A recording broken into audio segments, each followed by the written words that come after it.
co-founder and CEO of NVIDIA, Jensen Huang.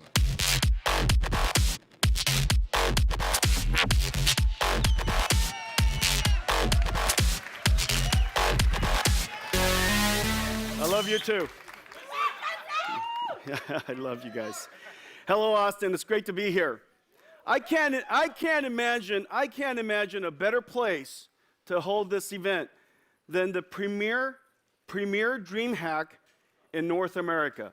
This is the largest digital festival, as you guys know, in the world. Started in Sweden. This is a place where gamers, digital artists, and people who just love computer get together.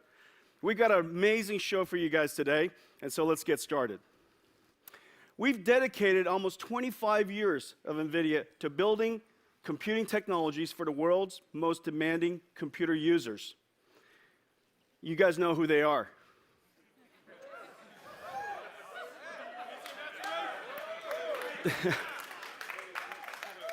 Digital artists, designers, scientists, gamers, and dream hackers. You know that video games, computer games, started in our generation, and it was made possible by computer technology. The computer technology of microprocessors and mass ROMs made it possible for the Atari consoles to come along. In the 80s, two fundamental technologies made it possible for the PlayStations to be created. First is custom chip design called ASICs, and the second is CD-ROMs. In the 90s, with Windows 98 and Direct3D, it made it possible for us to start the PC gaming revolution that we know today. But what makes the PC gaming platform so special is that it's also open, so that technologies can come in and out of this platform, so that hackers, designers, engineers can continue to advance this platform, making it better and better all the time. Today, PC gaming is much, much more than gaming. You guys know that all kinds of formats have come and gone, but yet the PC platform is evolving and thriving. All kinds of new types of games, whether it's RTS or RPG or first-person shooters. The fact of the matter is gaming is more than gaming, even. It's now a sport. It's much bigger than a sport. It's a spectator sport. 300 million people around the world enjoy esports today as spectators. And also, because of the amazing technology of gaming, it is now also an artistic medium. Amazing engines like UE4 make it possible for people to create their stories and create shorts and amazing movies using video game technology. Video game technology, PC gaming, has really, really thrived, and it's made it possible to enable all of these different ways to enjoy PC games. And now, of course, there's also VR. We've dedicated ourselves to advancing this platform, and today we have some really, really groundbreaking stuff we want to show you. Several thousand engineers worked in the last several years to make today possible. It is really amazing what they've done. Today I want to talk about four things. Four fantastic things. The first is a new art form. I also want to talk to you about new sound. A new king.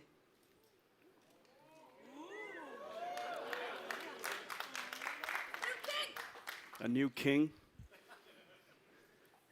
And something really, really important. Something really, really important for the future of graphics. A brand new technology that you guys have never heard of before. A brand new technology. Really exciting new technology. So let's get started. You know, video game technology, as I mentioned, has evolved immensely. Because of the GPU and because of programmable shading, video games today are an interactive art form. And artists from all over the world are enjoying in-game photography as this new art form. Duncan Harris, Dead End Thrills, Joshua Taylor, Leonardo Sang from Brazil, James Pollock. Each one of them arduously find the perfect moment in a video game, positions their camera just perfectly, waits for the perfect lighting, and captures that amazing moment. And what you get is this amazing, amazing palette. What you get is this amazing art form. The work that they've done is really, really quite amazing. I'm so touched by it. We decided that we would make this technology possible for everybody to be able to do. For many of them, they have access to even custom builds of video games so that they can control the camera motion. For us, it's really impossible. So ladies and gentlemen, today, we're introducing the world's first in-game 3D camera system. We call it Ansel. Ansel has several features. The first feature, of course, and it's completely built into the driver. It's an SDK that's plugged into the games. The first feature is free camera. No longer are you constrained to just the path that you have to follow by the game. You can now have free camera motion. The second, as in all great cameras, you have effects. You can colorize, you could change the tonality, change the mood, even vignettes, all kinds of special effects. You can even dump out the EXR, 16-bit floating point of the frame buffer, so that you can ingest it into Photoshop and do all kinds of amazing special effects. But you know that a great picture has far, far higher resolution than what you see on a monitor. And so we can allow you now to render to 32 times higher resolution than your monitor, than what you see on a monitor. So 4K, 1,000 times higher resolution than 4K. That's essentially 1,000 photographs. Yeah.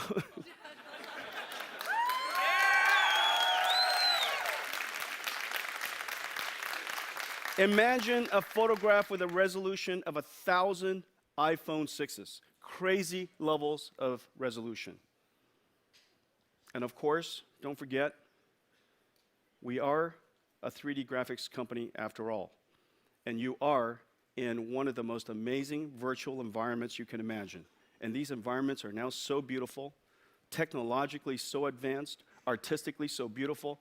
Why shouldn't you take it in full 360 stereo?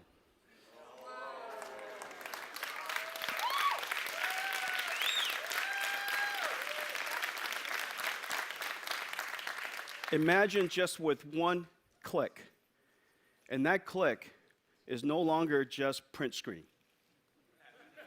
You guys know what I'm talking about.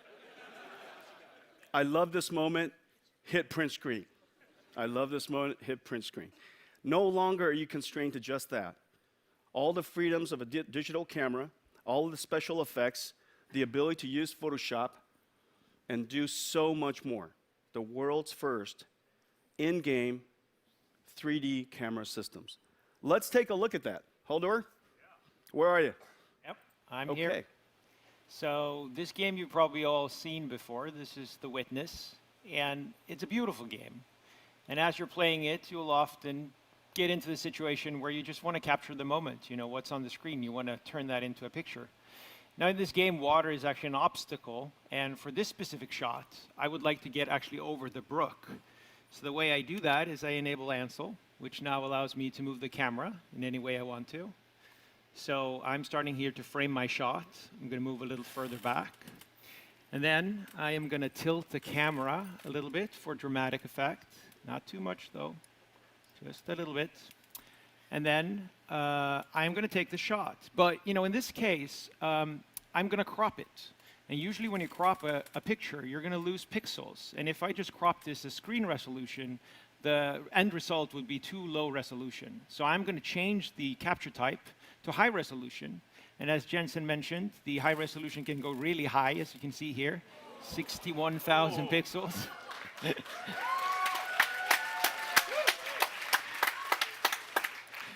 Before this demo, we're going to leave it at 5x.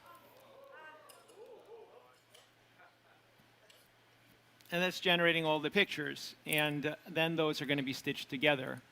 Now, there are more features here, like filters. So let's explore those a little bit. As you can see, I've changed the colors quite a bit here. And we can change and add a vignette, for instance. Maybe tone down the brightness a little bit. And create exactly the mood that we're looking for, like this. And now if I fix the roll here again, and we go back to just normal setting, so it doesn't look like a horror movie anymore. Then you can see the changes that we made. Now we switch to the other machine so we can show the picture that we just generated. Yes, that's it. And now we're going to crop it. Yep, that's good. And there you go. There's Unbelievable. my work of art. All right. Now, Holger, let's also show them what a 360 Yeah, let's do photograph that. looks like. Yes, exactly. Because, you know, like the picture we just took is just, of course, the viewpoint that we saw. But, you know, often you have something which you want to share the full environment, the full experience. So let's take the slider all the way over to 360 stereo and generate a full sphere of the environment. And now we can look at that actually on an HMD. If we switch to the Vive display, Okay. which is actually ready. So here I am. I'm Yeah. holding on to this. Yeah. A one-click. Take a stereo 360 photograph, and now I can enjoy it on my head-mount display.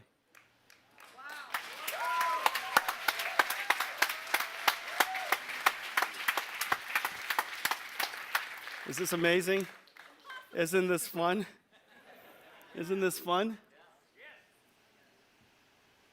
And you'll get to see your game like you've never seen it before. Look at that. Isn't that amazing? But you know what? We have an even more popular way of enjoying VR. You know that people, these are going to sell like hotcakes, but you know that there's a lot of people who won't be able to enjoy them with these head-mount displays for some time. And so we thought, wouldn't it be great if we made it possible for you to enjoy it on your phone? What? And so...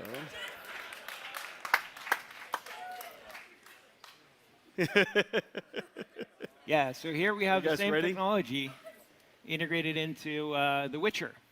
And All right, so this is Witcher. Yep. And in the same All you way, need is a Google, excuse me, Holger. Yeah. All you need is a Google Cardboard and any Android phone. You just have to download the NVIDIA app and notice. Okay, here you can see it, and that's in the stereo mode. And if you don't have Cardboard and you would just like to fly around that world, what do you think about that?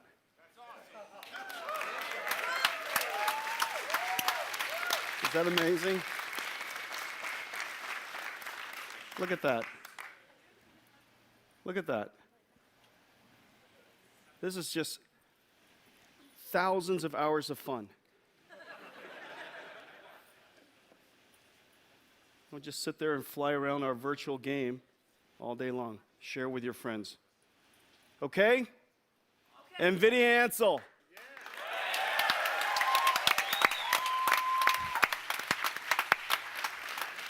The world's first in-game camera system. Ansel is coming to games all over the world.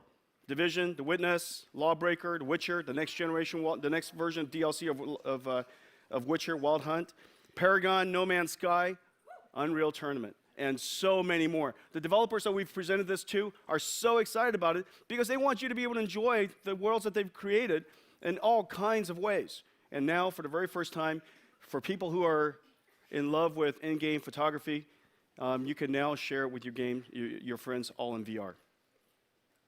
Speaking of VR. Well, VR is about simulating reality. And as you know, reality behaves according to the laws of physics. And in order to allow your game to behave according to the laws of physics, you have to do physics simulation. We're today announcing a major upgrade to our API called VRWorks. We're going to include physics into VR for the very first time. When you include physics into VR, balls will bounce like balls, fire would burn like fire, smoke would behave like smoke. When you tip something over, it falls, behaving like the behavior according to laws of physics. Water flows like water. That's the benefit of having a physics simulation in real time. And you know that PhysX is the world's first real-time GPU-accelerated physics simulation. By connecting PhysX to your haptics controller, all of a sudden you have collision detection, and when you touch something, it vibrates. And so now the world interacts with you with physically based haptics. Now, one of the grand challenges of audio is geometrically modeled, physically modeled acoustic models. This is something we've been working on for quite some time. We're now today announcing the world's first real-time, physically modeled acoustic simulator. This is based on our engine called Optics. Optics powers our GPU-accelerated, physically based ray tracer called iRay. And so today, using the same technology, we've been able to bring it to audio processing. Now, you know that today's conventional audio basically works, it could be positional, but it's directional. The sound comes directly from that, whatever that direction is, but it doesn't interact with the environment that you're in. We know very well that sound propagates through waves, and the waves behave, bounces off, gets absorbed by, gets occluded by the physical structure we're in. Doing that physical simulation, physically based simulation, takes an enormous amount of computation. We created an engine that runs on top of the optics API, that runs on top of our GPU. For the very first time, we're able to do this in real time, so that we can simulate each one of the environments in an acoustically accurate way. So now when you're moving into a hall in virtual reality, it sounds like a hall. When you walk into a hallway, it sounds like a hallway. When you walk into a stadium, it sounds like a stadium. When you walk into an atrium, where you have hallway on one side and the atrium on the other side, it sounds according to that. The simulation model is all computed in real time. One of our GPUs can compute thousands of these rays, bouncing all around these environments, accumulating it, and turning it into a convolution filter. That filter is then applied to each one of your ears, to the audio stream that you hear, and as a result of that, you hear VR sound. I can't demonstrate it to you guys because you're not in VR. Okay? We are already enjoying reality at the moment. So everything where that's right, that sucks. Did you say it rocks or it sucks? VR Works Audio, the world's first physically based acoustic simulator engine. Okay? Amazing.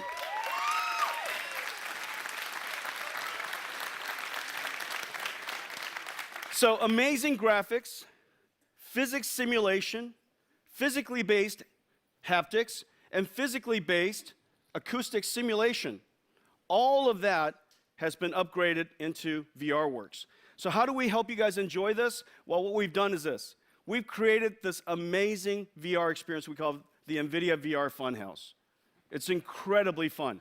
And it includes all of the technology that I just talked about into one singular experience. Things will behave according to physics. Of course, things are beautiful. They're just very, very cute. You can interact with it and connect it to haptics. You can almost feel this world. Let's take a look at the video.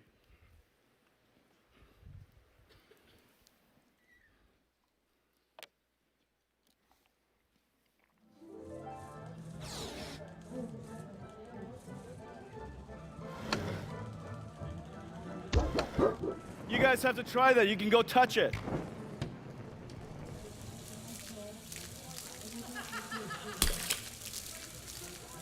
Tell me that's not fun.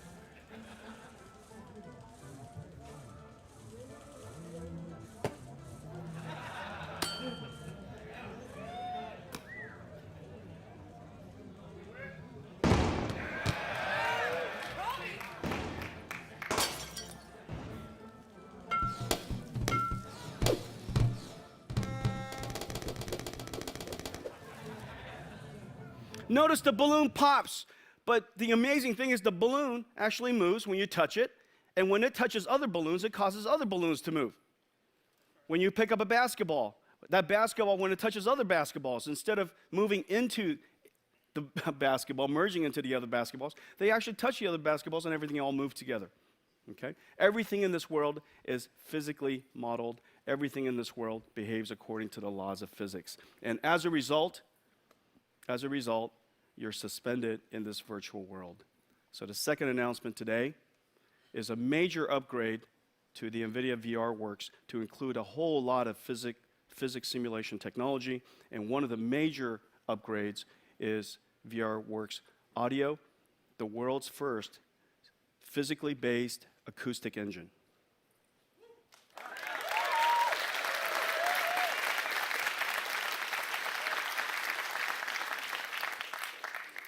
The production value of games has really increased over the last several years. Partly it's because the video game market is now so big. It's now $100 billion large. And the game developers, competing for your benefit, competing for your business, continues to make games better and better all the time. The production value of games has gone up. But recently, in the last several years, a second factor has really turbocharged it. And that second factor is the fact that all of the game platforms in the world, game consoles and PCs, are now based on one unified architecture, one basic architecture. It is all exactly the same architecture as a PC today. Instead of fragmented architectures, where it's impossible for game developers to overinvest in any single platform, and they have to dedicate a lot of their engineering to porting games over and over again, now they have one single platform they can focus on, one single architecture essentially to focus on. As a result, the production value of games has gone up dramatically, and you can really see the difference. The games that we're seeing now, the technology is really quite spectacular. They're just so beautiful. Physically based materials, photogrammetry. Using photogrammetry technology, they're able to essentially take photographs of the world, reconstruct it into 3D, and turn it into a video game. Atmospheric lighting, particle effects, incredibly large worlds, really, really rich geometry, ray trace shadows, soft shadows, high dynamic range lighting. The games are just so beautiful today. Let's take a look at some of them. So this is the first one. This is Tom Clancy's Division from Ubisoft. I mean, you would think that you're walking downtown New York. Okay, maybe 10 years ago. It's cleaner now. The snow looks like snow. The snow falls like the snow would.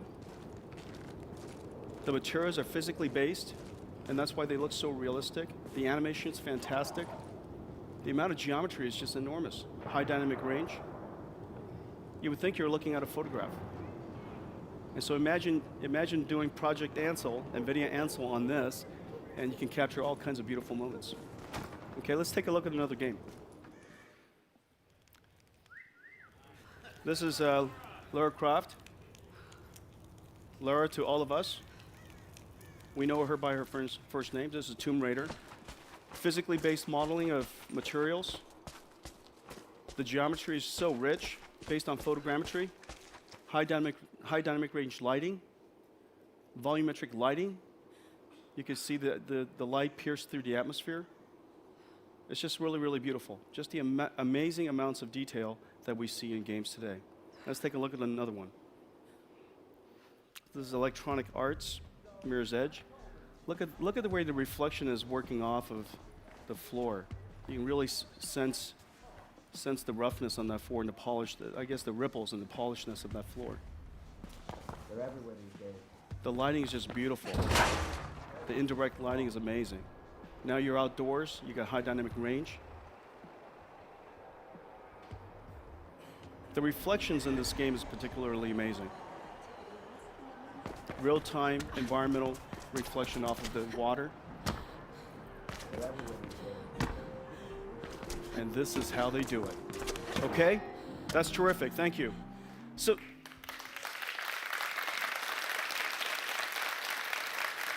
this just gives you a small taste of the amazing quality production value of games today.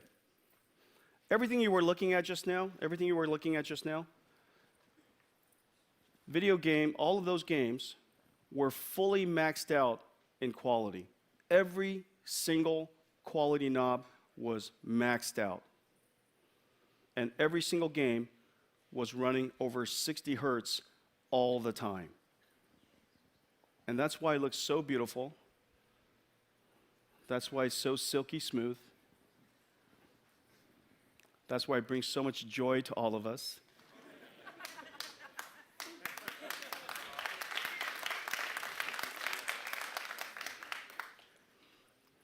Just makes you smile, doesn't it? Just makes you smile. All of those games were running on the Nvidia GTX 1080.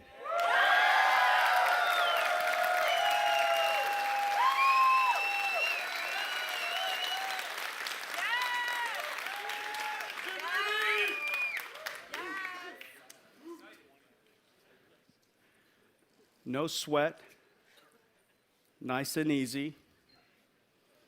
Everything's silky smooth. Also buttery smooth. So beautiful. Just makes you happy. It's hard not to be happy. It's hard not to smile when you look at that. Just brings me enormous amount of pride and joy. Look what my kid can do. So effortlessly. Just like that. Well, let me tell you about this chip. This chip is based on a new architecture we've been working on for several years. Several thousand people have been working on this project now for more than 2 years.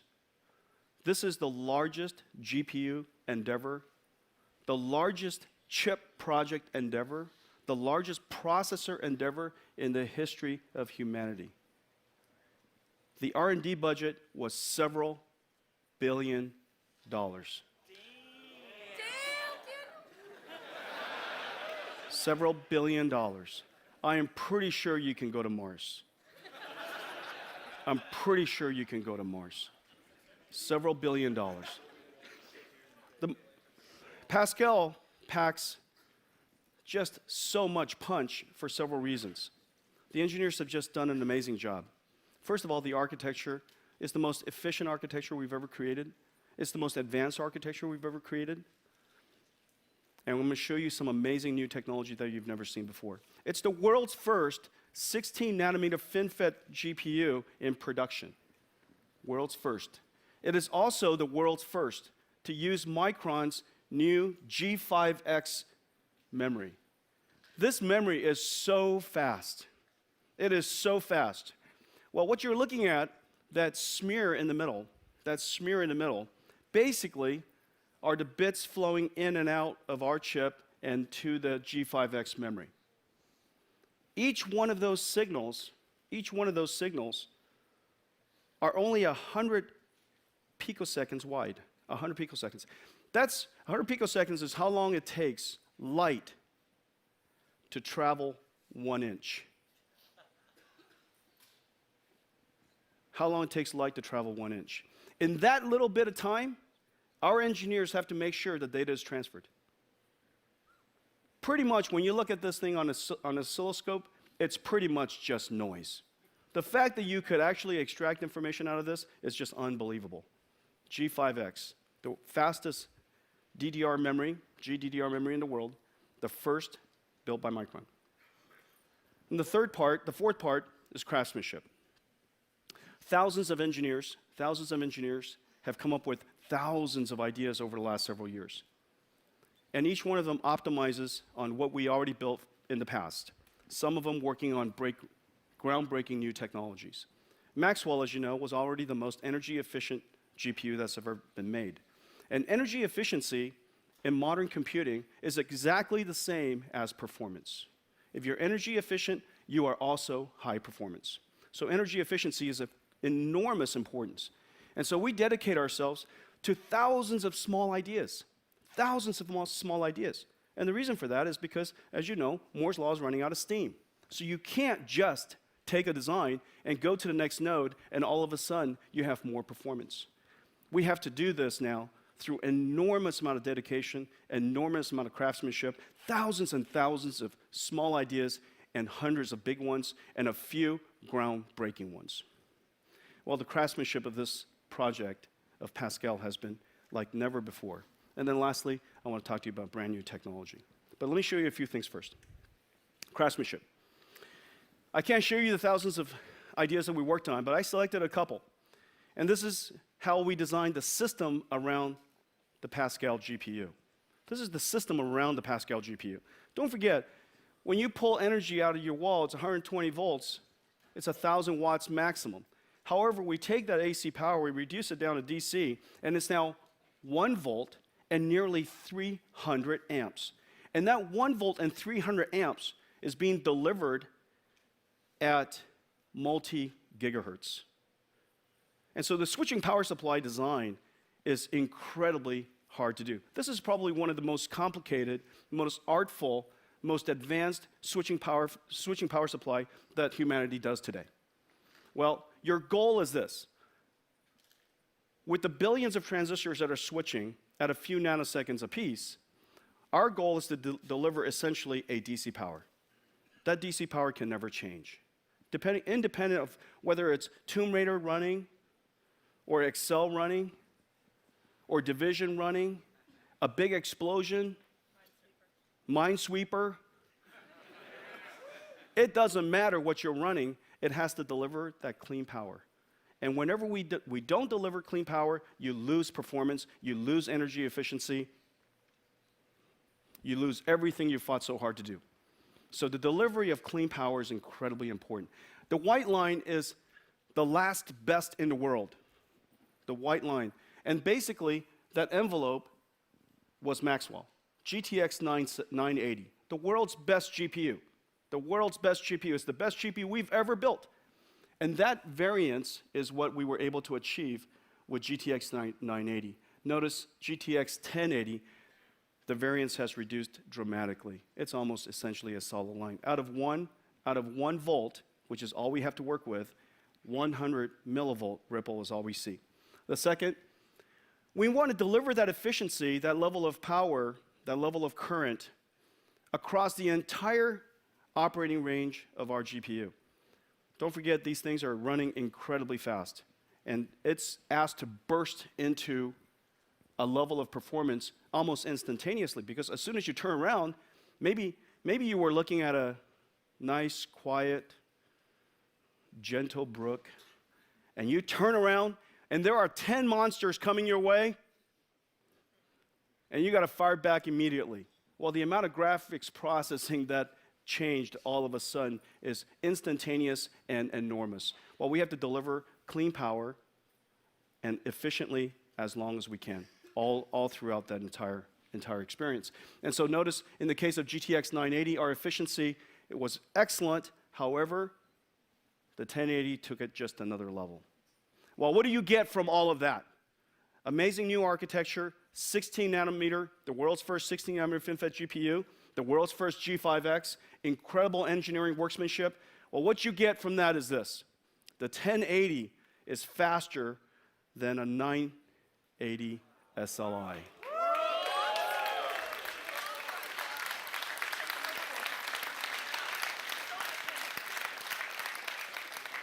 .1080 is faster than 980 SLI.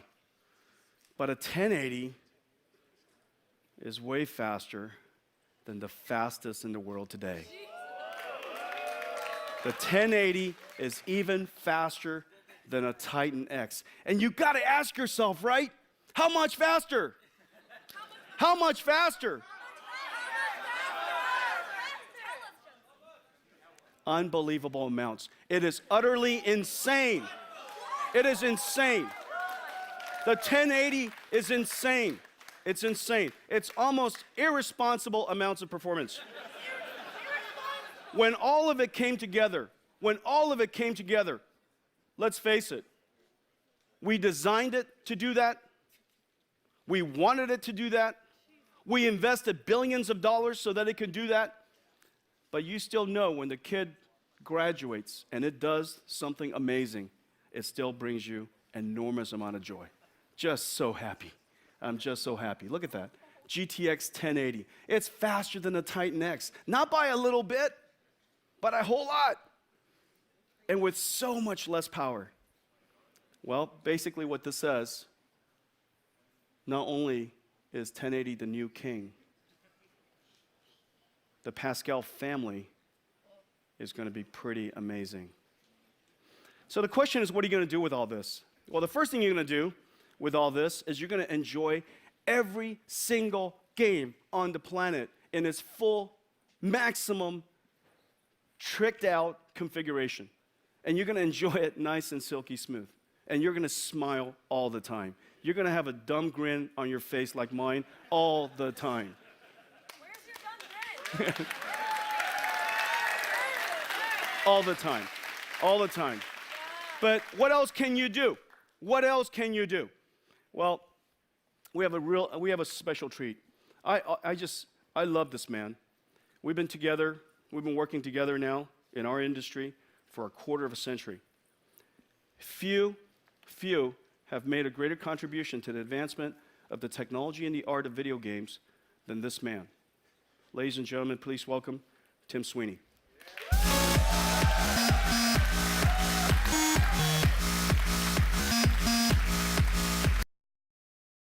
It's great to see you. Now, you don't get an introduction like that every day, brother. Yeah. Paragon. What is Paragon? I don't know what you. I don't even know what you're talking about. Are you one of the early adopters, early previewers, game testers of Paragon? All right, you're the man. All right. So anyways, we could talk about all kinds of stuff. We could spend here. We can talk all night. And then tonight, after this, we will talk all night. I mean, there's so much that's happening in the game industry. I mean, one of the first things, of course, 25 years ago when we first started both of our companies, and we were trying to revolutionize gaming with PC gaming, there was a lot of technology to create. There were a lot of issues in the industry, but we worked through an enormous amount of it. So the one thing that you and I really share, and is our belief that the PC gaming platform is an open platform, is one of the reasons why innovation happens. You know, could you? What do you think about that? Yeah, absolutely. You know, it's the openness of the PC platform that's made it the center of innovation for the entire technology industry for at least 30 years. The GPU revolution started right here on PC before DirectX even, with OpenGL and its predecessor libraries. The VR revolution now is being driven on PC, where the open architecture means that you can combine NVIDIA GPUs and VR headsets from multiple manufacturers together, and everything just works. It's an awesome platform, which means that developers from a wide range of industries with a wide range of games and different tastes can all contribute to it in amazing ways. It's the world's best platform for all kinds of gaming, whether it's MMORPG, whether it's first-person shooters. It's going to be the best platform for VR. It's just the best platform for a lot of different things for that very reason, that the entire world, the smart engineers of the entire world, can all contribute to making that platform better. And because it's wide open, it allows all of us to innovate at will.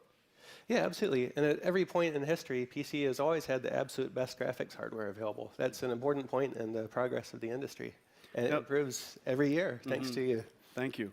And so, but if not for Unreal Engine, all of that horsepower would be in the car, and nobody would be able to enjoy it. And so no, you know, it is really not an understatement. And I think all of these people in the audience would surely agree that if not for the Unreal Engine, computer graphics today, gaming graphics today, wouldn't be nearly as beautiful, nearly as advanced as it is. Thank you. And so Tim, we're here to talk about, and you and I haven't spoken yet, and I'm dying to know what you're going to say. And we just never rehearse. That's our thing. And so we got to just talk on stage. I mean, the thing that I'm dying to know is what are the things that you can do when you have graphics performance like a 1080 and you have capability like Pascal? What are the type of things that we can look forward to in terms of the future of gaming graphics? Well, you know, this new level of performance you're delivering really bridges the gap. You know, historically, there have been two branches of the computer graphics industry. There's been, you know, world-class photorealistic movie quality CG rendered offline, you know, at hours per frame on these very high-end server clusters. And then there's been real-time graphics powering PC gaming. But we're at the point now where we can ask, can we not have both? And so here I'm looking at something that is a photograph. I mean, it's an amazing photograph. I think this is what you guys do with your. This is a character study. This is how you guys designed the characters of Paragon. Yeah, that's right. You know, Paragon is the new MOBA from Epic Games that combines the classical elements of MOBA gameplay with very high-quality graphics. And as we go about designing new characters, we create these visual prototypes to ask, what is the absolute best visual fidelity we should strive for as a team? We do a lot of these experiments. They're often running at 1 or 2 or 5 frames per second. And we ask ourselves, you know, what is possible? And then we strive to achieve that in real time. And this is what this is? This is a character study of something you can do in 1 or 2 or 5 frames per second. And so what are some of the special effects that we're looking at? I mean, how did you guys, this looks amazingly beautiful. What makes it beautiful? Well, we're seeing a very realistic material model, a physically based material model that simulates the microscopic interactions between light and the properties of a material. So you get really nuanced appearances to the metal on the character's armor and the light transfer through his skin, the shading on the hair, and all of these other physically based effects, which we now generate not by just sitting down and winging it, but we actually study real objects in the real world, hair of real people, skin.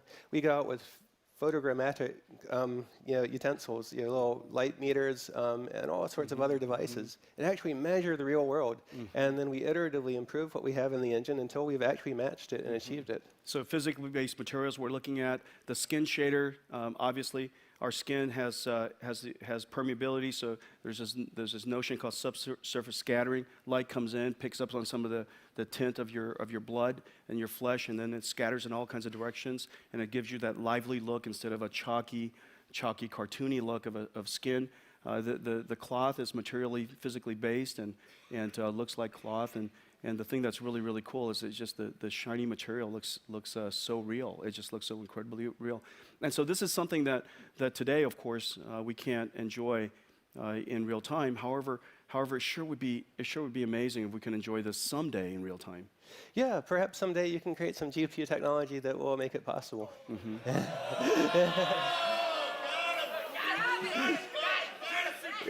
You know, guys, that's a challenge. I think that's a challenge. That's a challenge. And, you know, Tim, I would like to just tell you that someday has arrived. Can we take a look at this, please?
Guys,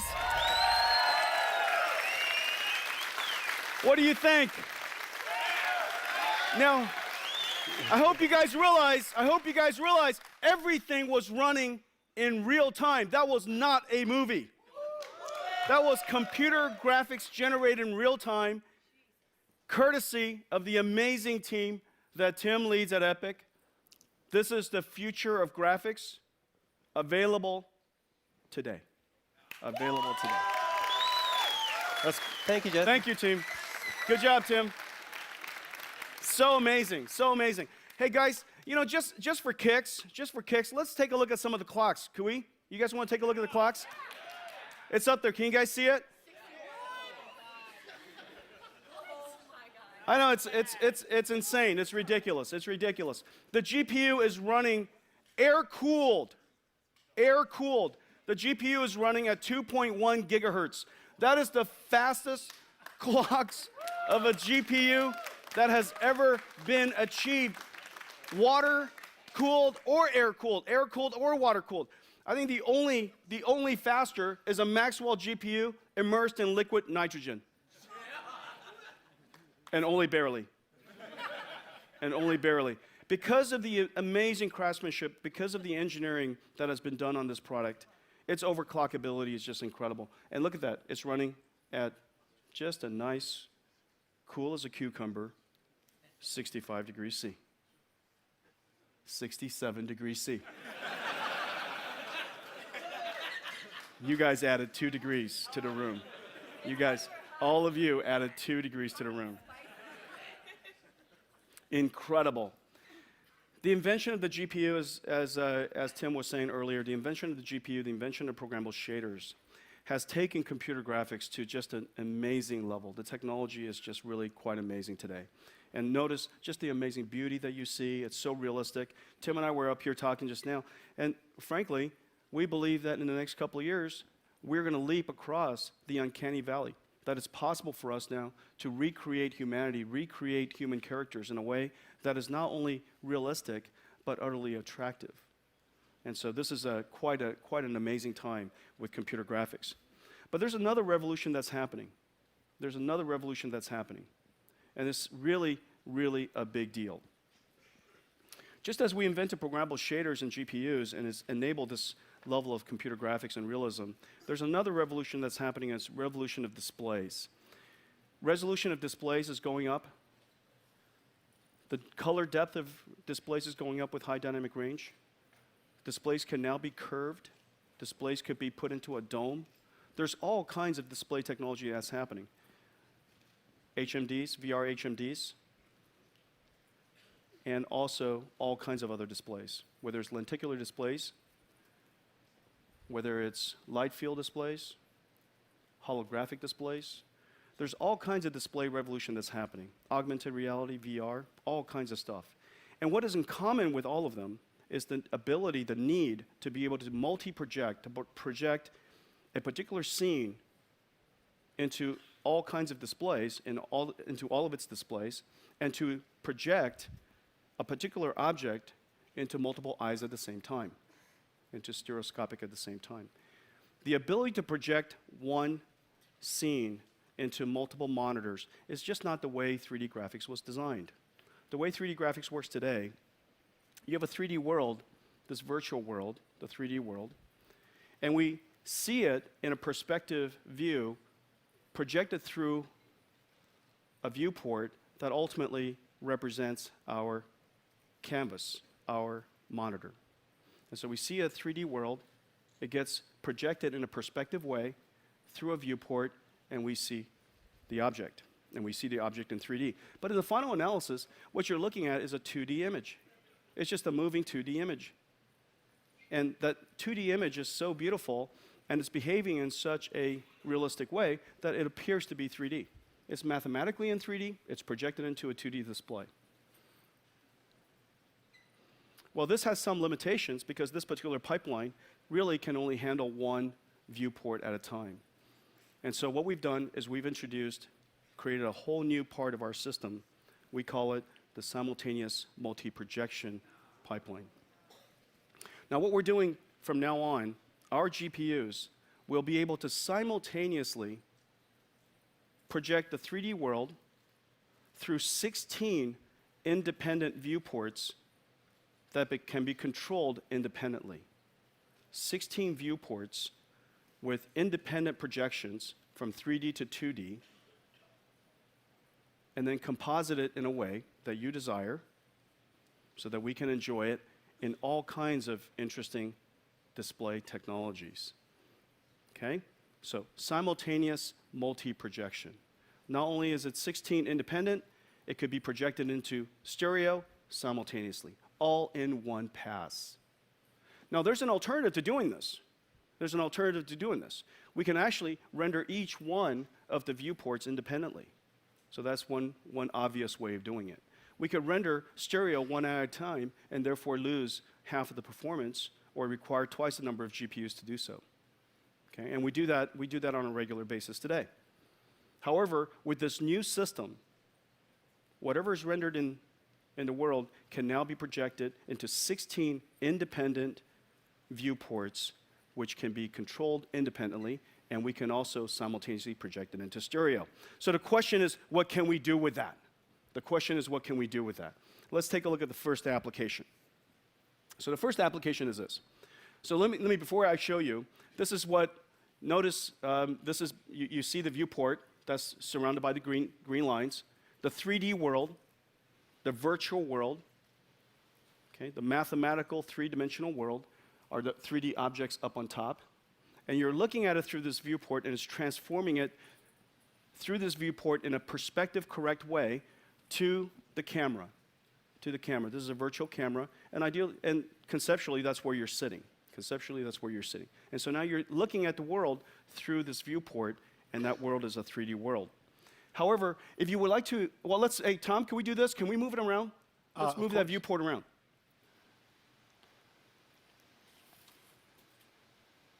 Okay, so that's how it works. You're looking at a viewport. This is the 3D graphics 101. Okay, 3D graphics 101. And basically every single GPU today, every single graphics pipeline today has one of those viewports. And because it makes perfect sense, because that viewport is basically our screen. Okay? Now, one of the things we like to do is we like to have a much larger field of view. We want to see a lot more. Okay? And so we buy a couple more monitors, and we have multi-monitors, and we now connect it into this view. Now, you sit at this multi-monitor. Now, the monitors, people who like to do this also enjoy large monitors. And so now you have a 32-inch monitor, 3 of them, and pretty soon, when you want to look left, you got to look over there. You got to look right, you got to look over there, and you can't see both sides of it. And the monitor spans basically your entire bedroom. And it's kind of not the point. What you really want to do is you want to have essentially a virtual surround system. You want to be able to have the graphics, the world wrap around you. And so let's do that, Tom. Let's wrap the displays around you. Now, notice now the displays are now wrapped around you. However, don't forget, the original perspective correct projection was done with the monitors that were flat. And now that you've warped the monitors around you, that monitor, the image that's projected on it is now wrong. And that's why when you guys enjoy World of Warcraft in that amazing 4K display, and you see your entire kingdom right in front of you, right? When you wrap that display around you, it looks warped. When you're driving a virtual driving simulator or you're racing and you have surround displays, all of the cars that go by are kind of distorted somehow, and it just looks terrible. Okay, the only thing that you're getting out of it is you're getting that, if you will, blur in your peripheral vision, and you get the sensation that you're in that world. However, everything is actually wrong in the 2 other displays. And so there's an answer for that. Using multi-projection technology, because we can project into each one of those viewports independently with independent projections, we can make it look right. Okay?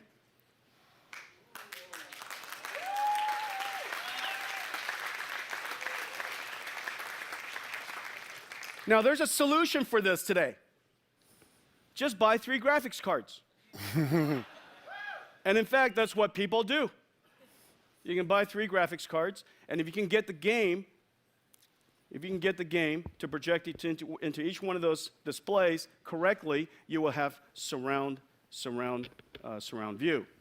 However, with GTX 1080, with Pascal, we can now do one single pass into 3 independent projections, and now you get surround graphics, surround view for free.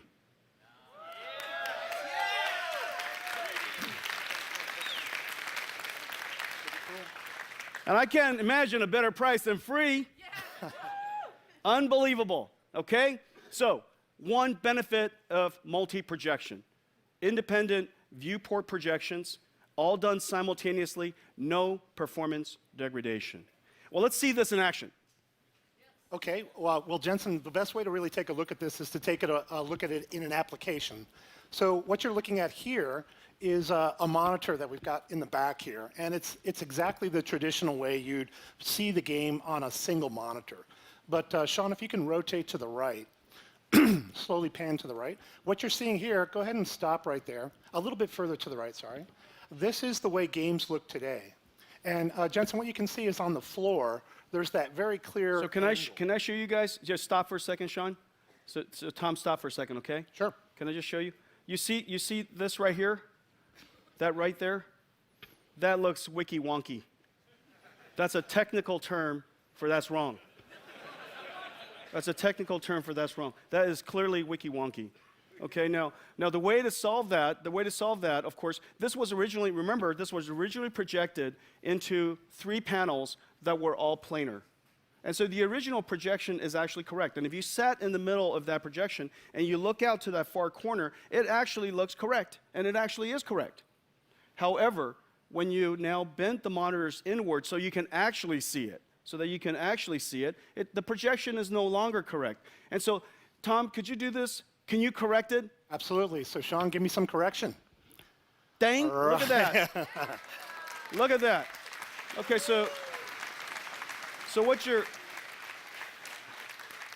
you're now seeing is essentially out the window. It's almost like you're looking out a window. And this particular window is a display next to you.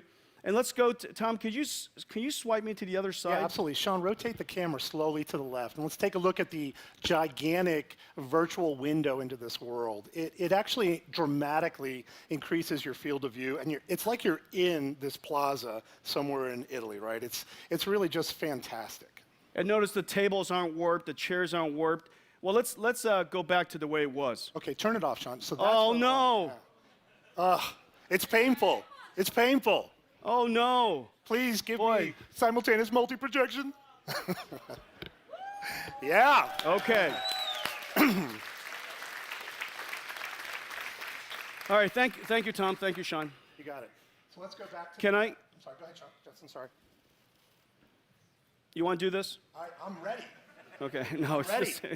It's hot. It's in hot, though. Yeah. I don't know. How do you feel? Tom, we talked earlier, remember? It's pretty exciting, though. I get a little goosebumpy when I look at it.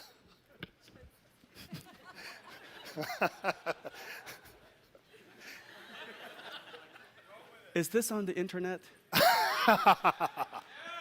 All right. So Jason, Tom, I know you know what you're looking at. Tom, Yeah. Fish, is it me or is it? Can I just, Tom? Yeah. Could I do this for a second? Yep. May I just finish? Absolutely. All right. Thank you. All right. So, what is this?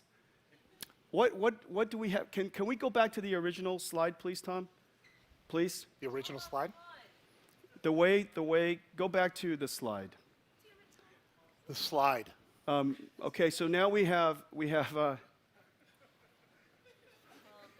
Tom, you do it. What's that? Okay, so let me just explain what I think we're looking at here. This is VR. And in VR, you actually have... Tom, I was being sarcastic. Oh. I wish I could see your face. I bet it's not happy.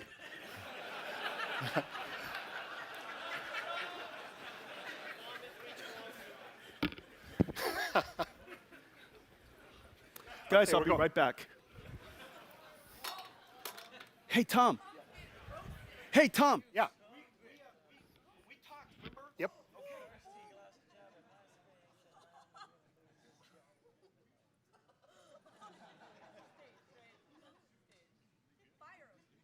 No, he's my best guy. You should see some of the other guys.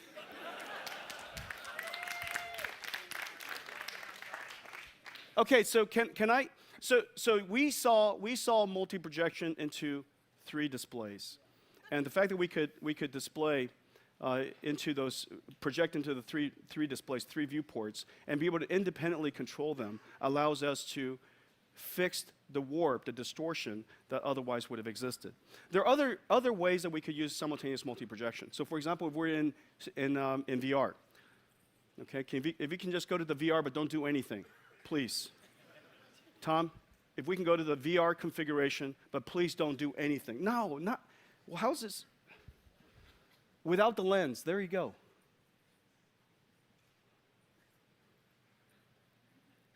I'll let you know when it's the next thing to do, okay? Absolutely. All right, thank you. All right, and so I'll pay you double. Sweet. I'm in. I'll give you whatever you want. Just let me finish my job before DreamHack actually starts.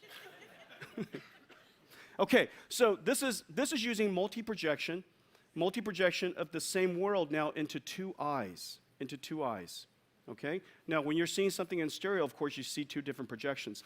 Now, why this is really valuable, now, before I tell you why this is really valuable for us to do the independent viewport control, the way that you enjoy VR is you put a lens, because your eyes are so close to the display, you can't focus on it. And so you put a lens in front of it, you put a little lens, it's like a magnifying glass, and now you can enjoy the display that's literally an inch away from your eyes, and you could look at that display. However, as you know, all lenses have distortion. All lenses have distortion. And so let's go ahead and put the lenses in.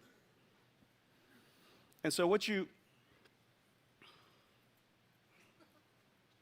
I was hoping to see distortion.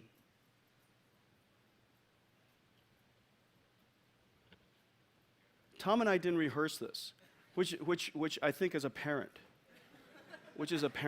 And so what you should see is this.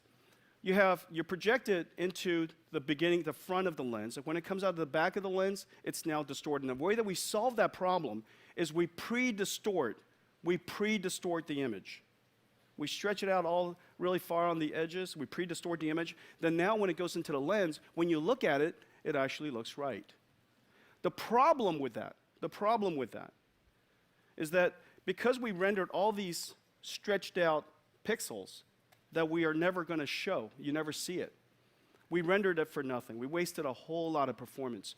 And you know that it is so difficult to achieve performance at all in the first place with VR. We're trying to achieve 90 frames per second, and it's so difficult to do so. And so as a result, we can't afford to waste any pixels. The way we solve that problem is this. Instead of those 2 projections that you see, we turn those 2 projections into 4 projections per eye. Then we orient those 4 projections in such a way, such that the image is distorted properly coming in. And we don't have to stretch it all out. So we distort effectively the viewport transform. And now that it goes through the lens, it comes out on the other end. Sorry. I know. Sorry. It's coming in hot.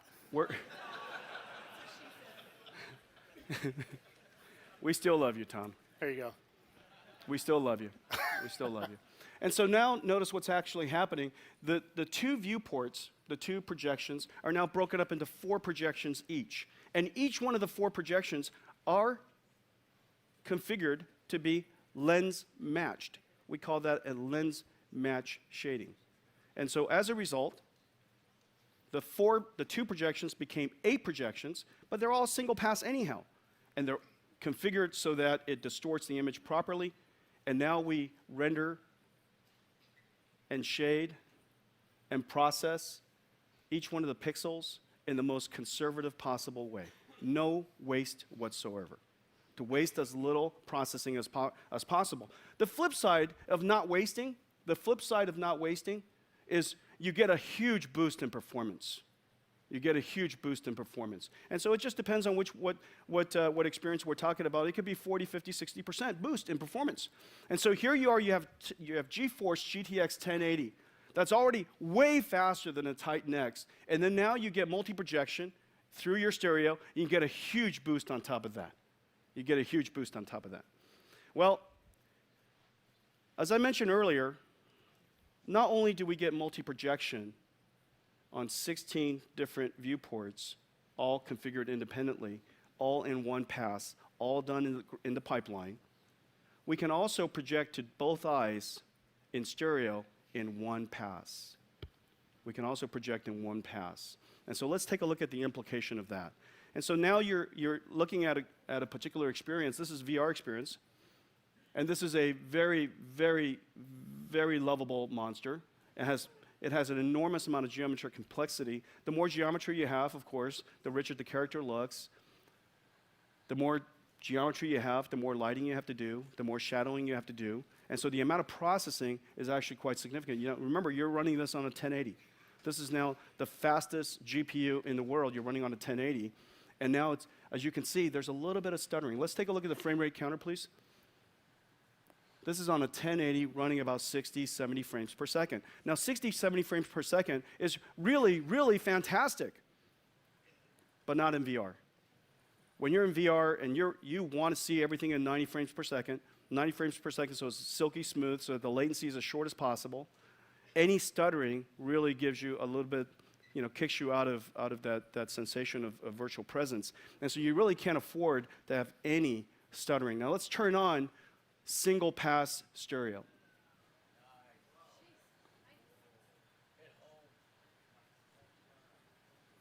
Let's just enjoy this monster.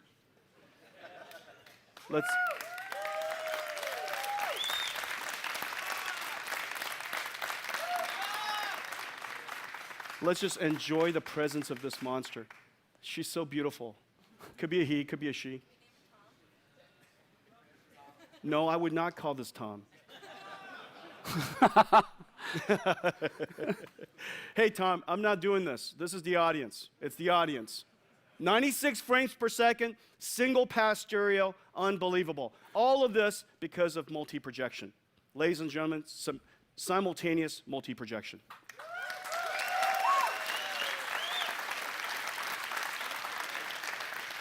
All kinds of interesting displays coming out. The revolution of programmable shading brought computer graphics to where it is today. But the next generation of computer graphics is really being immersed in the environment. It's really about being able to take computer graphics and put it into the physical world. So we're going to see amazing holographic displays. All of those display technology requires a brand new way to project 3D into our eyes.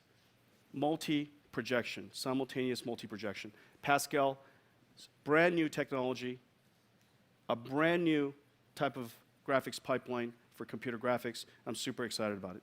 Now, when you compare that, when you put all that stuff together, 1080, Pascal, the amazing craftsmanship, and simultaneous multi-projection, GTX 1080 is twice the perf and 3 times the energy efficiency versus a Titan X.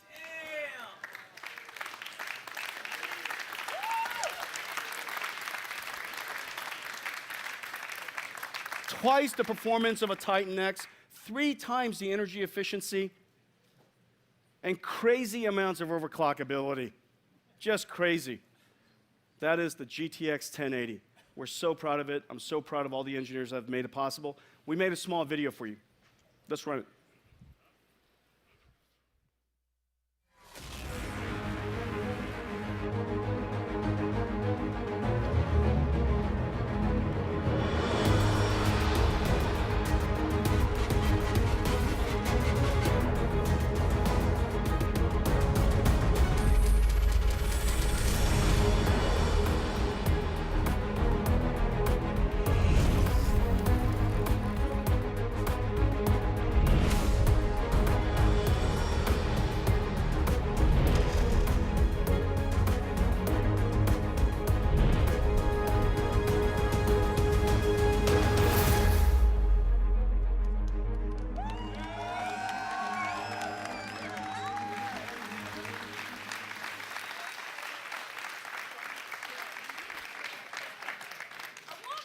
Ladies and gentlemen,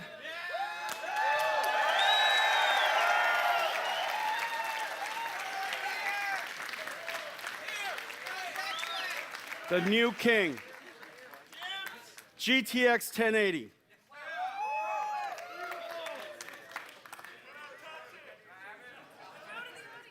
Unbelievable.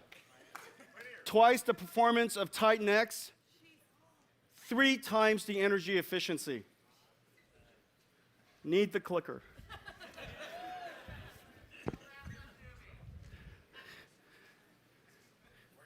Everything's going so smoothly tonight, everybody. Unbelievable. Twice the performance of a Titan X, our $1,000 flagship product today. 1080 is twice the performance and 3 times the energy efficiency. Ladies and gentlemen, the GTX 1080.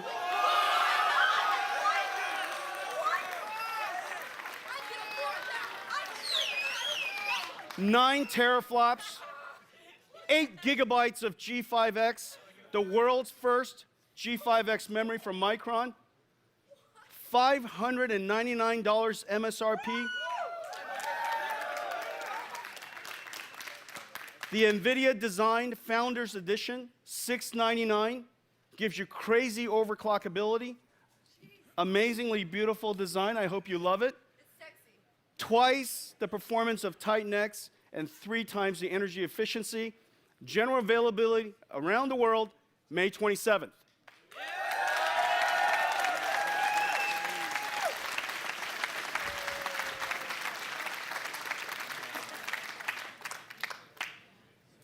But I have more.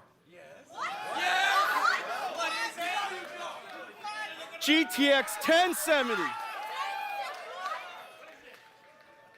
6.5 teraflops, 8 gigabytes of G5 memory, faster than a Titan X, $379 MSRP.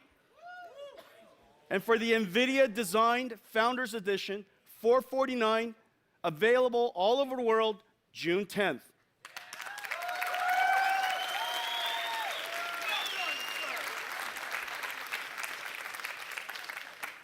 The best GPU architecture we have ever created, the best GPUs we have ever designed. This is really, really a special moment. So that's it. We talked about 4 things today. Our mission is to build computing technologies for the most demanding users in the world. For gamers, for designers, for artists, for scientists, for dream hackers. Today, we're so happy to take it to the next level. This is the work of several thousand engineers, almost 3 years, billions of dollars of R&D, and we announced 4 things. The world's first in-game camera system. Do you guys love it? NVIDIA Ansel. A major upgrade to VRWorks, including physics, including physics-based haptics, and very importantly, the world's first real-time, physically modeled acoustic simulation engine, VRWorks Audio. The second announcement, VRWorks major update. And so that we can all celebrate and enjoy it, we've created a VR experience. It's going to be available on Steam, and we're going to, as soon as we release it, we're also going to open source it so that we can all make it amazing.